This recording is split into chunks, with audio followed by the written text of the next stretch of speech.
Le professeur ne peut pas choisir lui-même parmi les étudiants des assistants, non. Là, c'est ce que nous appelons choisir les assistants par affinité. Par affinité, là, le choix ne sera pas bon. Pourquoi? Parce que vous pouvez vous baser sur les connaissances. De mon temps, quand moi j'ai été sélectionné pour l'assistanat, les choses se passaient autrement. C'est-à-dire, les enseignants qui nous ont formés, d'ailleurs à l'époque, il y avait plus de blancs que de noirs.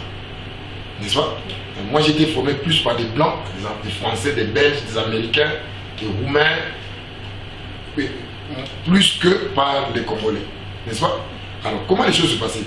On appliquait à la lettre le règlement. On ne prenait pas n'importe qui. L'assistant doit avoir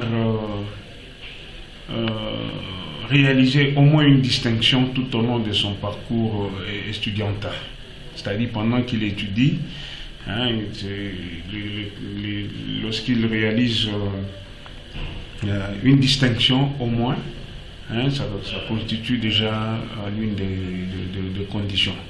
Mais je pense qu'avant qu'on soit d'abord un assistant de l'enseignement, il faut prouver ses compétences par rapport à la recherche. C'est pour cela que moi je m'attelle beaucoup plus à la recherche qu'aux critères qui restent. Pour l'assistanat, on prenait le meilleur de la promotion, celui qui a réalisé le plus grand score, celui qui a réalisé une distinction ou plusieurs distinctions, au moins une fois dans son cursus académique, de préférence en deuxième licence. Et même s'il a pas en deuxième licence et qu'il a déjà fait une autre distinction, on délibère, on peut le prendre. Il faut qu'il y ait des preuves matérielles, des signes qui attestent que celui-là est plus apte que ses collègues de promotion. On était très sélectif. En d'autres termes, on ne prenait pas n'importe qui. Il y a d'autres conditions évidemment. Hein, notamment, on peut procéder au calcul de la moyenne de performance selon son parcours. Hein,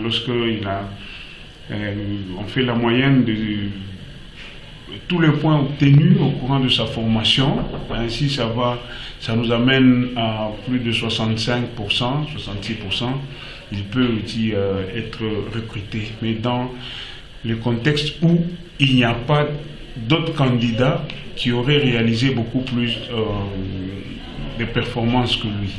Subjectif dans cette ordonnance présidentielle. Si par exemple quelqu'un est nommé assistant et qu'il publie les articles régulièrement, il fait preuve de ses compétences par la publication des articles, et après il écrit les ouvrages. Je pense bien qu'une personne pareille peut facilement avoir l'aptitude de se tenir devant les étudiants et d'expliquer, transmettre cette connaissance scientifique.